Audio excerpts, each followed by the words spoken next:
Hare Krishna, we continue reading from teachings of Queen Kunti. These are the prayers of Kunti Maharani from Srimad Bhagavatam, Canto 1, Chapter 8. We are on verse 26. This is prayer number 9, where Kunti Maharani is saying that one with having these material, very good knowledge, good beauty, being born in a very good family, or having a lot of wealth, they become obstacles and in calling out to the Lord with feeling, taking actual shelter of the Lord. Why?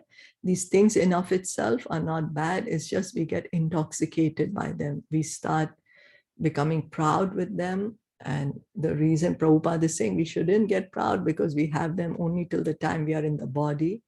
And once we give up this body and take up another body, where do these things go to then? And then we were hearing about the Vaishnava, who is he's the most compassionate, Lokanam Hitakarino. He works in a way to benefit all living entities because he knows that each and every living entity is a part and parcel of God. Somehow or the other, he's come into this material world. And so his efforts is always to help the living entities to go back to the spiritual world. And so the Vaishnav, he's the most compassionate person, the best friend of everyone.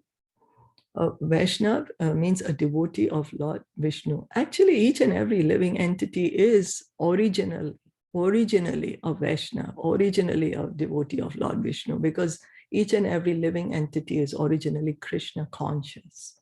That is the original consciousness of every living entity. It's just now because we think we are the body, we create all these differences in our mind. So reading on from the purport by His Divine Grace Srila Prabhupada, those who are learned, Pandita, do not discriminate. They do not say this is an animal, so it should be sent to the slaughterhouse so that a man may eat it. No, why should the animals be slaughtered? A person who is actually Krishna conscious is kind to everyone.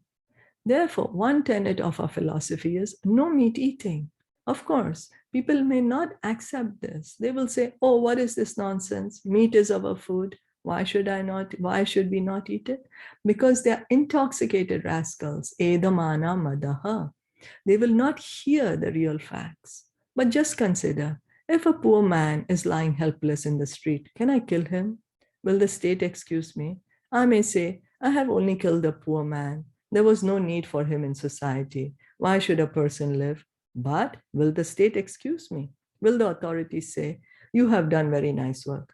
No, the poor man is also a citizen of the state, and the state cannot allow him to be killed. Now, why not expand this philosophy? The trees, the birds, and the beasts are also sons of God. If one kills them, one is as guilty as one who kills a poor man on the street. In God's eyes, or even in the vision of a learned man, there is no discrimination between poor and rich, black and white. No, every living entity is a part and parcel of God. And because of Vaishnav sees this, he is the only true benefactor of all living entities. So Vaishnav, he does not see that this is a tree, this is a poor man or a rich man, or this is an animal, or this is a bird. No, he sees everyone as living entities. He does not see them as the body. He realizes that each and every living entity is a part and parcel of God, that everyone, all these living entities are right now in different bodies. But after all, they all belong to God. So why should one living entity be killed? An animal is very, he's helpless. He's helpless. The innocent cow, she's helpless. She cannot protect herself. Doesn't mean we should kill her. No, she's a living entity also. She's a soul.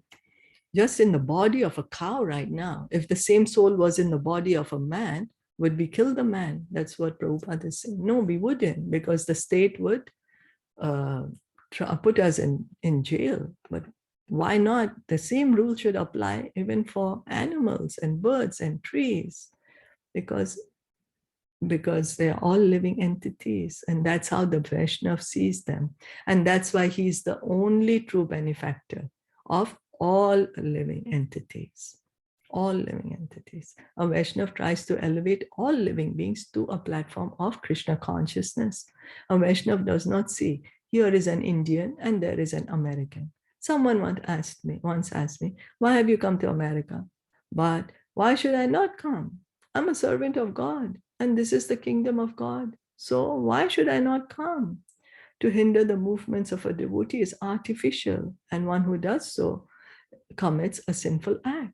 Just as a policeman may enter a house without trespassing, a servant has the right to go anywhere because everything belongs to God. We have to see things in this way as they are. That is Krishna consciousness. So who does this full world belong to that we are living in right now? This material world, who does it belong to? The trees, the fruits, all the comforts, who does it belong to? It belongs to the Supreme Lord. The land, who does it belong to? Does it belong to me? I think it belongs to me, but it already existed before I came. I did not create anything. But just because I see it, I think I'm the owner. But the rightful owner is the Supreme Lord. And a Vaishnav, he is situated on his platform as he understands his position as a servant of God. And so he goes everywhere. And what is his mission? His mission is to bring every living entity back to the spiritual world. That no, don't take these different bodies. His mission is to bring everyone to liberation, to liberate everyone. Now, Kunti Devi says that those who are increasing their own intoxication cannot become Krishna conscious. A fully intoxicated person may talk nonsense, and he may be told, my dear brother, you're talking nonsense. Just see, here is your father and here is your mother. But because he's intoxicated, he will not understand, nor will he even care to understand. Similarly, if a devotee tries to show a materially intoxicated rascal, here is God, the rascal will not be able to understand it. Therefore, Kunti Devi says, Tvam akinchana gocharam, indicating that to be free from the intoxication caused by high birth, opulence, education, and beauty is a good qualification. So here Prabhupada is saying that someone who's so drunk cannot, and he's misbehaving with his parents, but the brother comes along and says, hey, how can you behave so badly? This is your father and your mother. But the brother is so drunk, he cannot even understand what he's doing. So he does not listen to his brother. He's like, why you don't irritate me, get out of here. Why? Because he's too drunk, too intoxicated.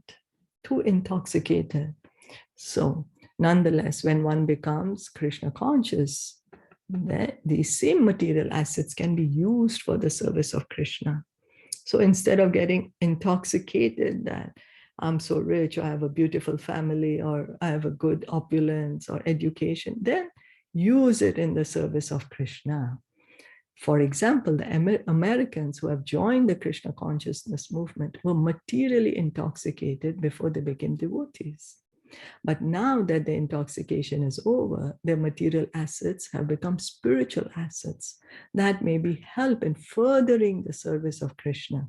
For example, when these American devotees go to India, the Indian people are surprised to see that Americans have become so mad after God.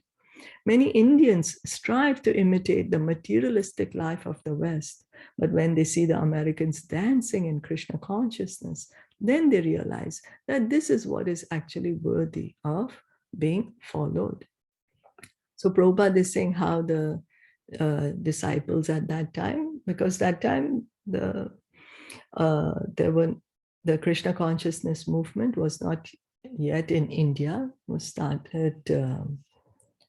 was more the American devotees were there, And when they would go to India, now we see the movement is picking up so much in India, all over the world, practically, all over the world.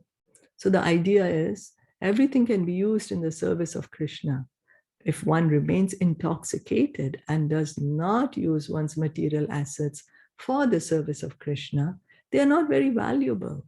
But if one can use them for the service of Krishna, they become extremely valuable. So these things in itself have no value. Material things have no value. Prabhupada says, to give an example, 0 has no value. But as soon as the digit 1 is placed before the 0 immediately becomes 10. If there are 2 zeros, they become 100. And 3 zeros become 1,000. Similarly, we are intoxicated by material assets that are actually no better than 0. But as soon as we add Krishna, these tens and hundreds and thousands and millions of zeros become extremely valuable. So material things in and of itself is a 0. Why? Because it's temporary. It's just matter. And we're going to leave it as soon as we leave the body. It's temporary. It's not conscious. So it's all 0. But when the same things are used in Krishna's connection, they become valuable. Why? Because they're helping us to become Krishna conscious. They're helping us to help others become Krishna conscious. And when Krishna is the one, and you add that 1 before in front of any 0, it becomes valuable. So Prabhupada is saying, otherwise there are millions of zeros, which is millions of zeros is still 0, doesn't matter. It does not become million, it's still a 0, but you just add 1 in front of these million zeros, it becomes 1 million. So material things in and of itself is useless, not value, no value, but add Krishna, use anything and everything we have in the service of Krishna, help others become Krishna conscious, then that adds value. It becomes extremely valuable, extremely valuable. The Krishna consciousness movement therefore offers a great opportunity to the people of the West. They have an overabundance of the zeros in materialistic life. And if they simply add Krishna, their life will become sublimely valuable. So we do not need to artificially give up anything. We just add Krishna to our life. And that makes the life valuable. We do not need to artificially give up anything as material. Just add Krishna to whatever we are doing, to whatever we have. Engage it in Krishna's service. Somehow or the other, connect it to Krishna, and it becomes extremely valuable. Is that okay? Yeah, the last one part was so beautiful. That everything is 0. All our assets are 0. So we just have to put it in the service of Krishna to make it valuable. And then it becomes valuable because we keep the Krishna in the center. Yeah. Yes. Thank you. Yeah, it is really nice. Thank you. And like now, this is because every day we repeat the first part, then now the 9th verse becomes very clear that what it's trying to say, what does it mean? Because you every day repeat in the beginning, so that repetition makes it clearer and clearer. So we don't need to open a book or anything, but we know, definitely we don't know the Sanskrit one completely, but we know that what it's the meaning, what it's trying to say, what's the importance. Yeah. So when we have these material things, either we get intoxicated or either we say, oh, I don't want it. So Prabhupada is saying, no, you just accept everything's given by Krishna. Use it in Krishna's service. Yeah. Don't become artificial. Come to the natural platform. Natural platform. Yeah. Okay, thank you so much. Thank you for sharing your nice realization. Thank you. Yeah, thank you. Kunti Maharani ki jai, Shri Jai. Prabhupada ki jai. Jai. Thank you so much for listening and joining in. Gaur Bhakta Vrinda ki jai. Hare Jai. Krishna.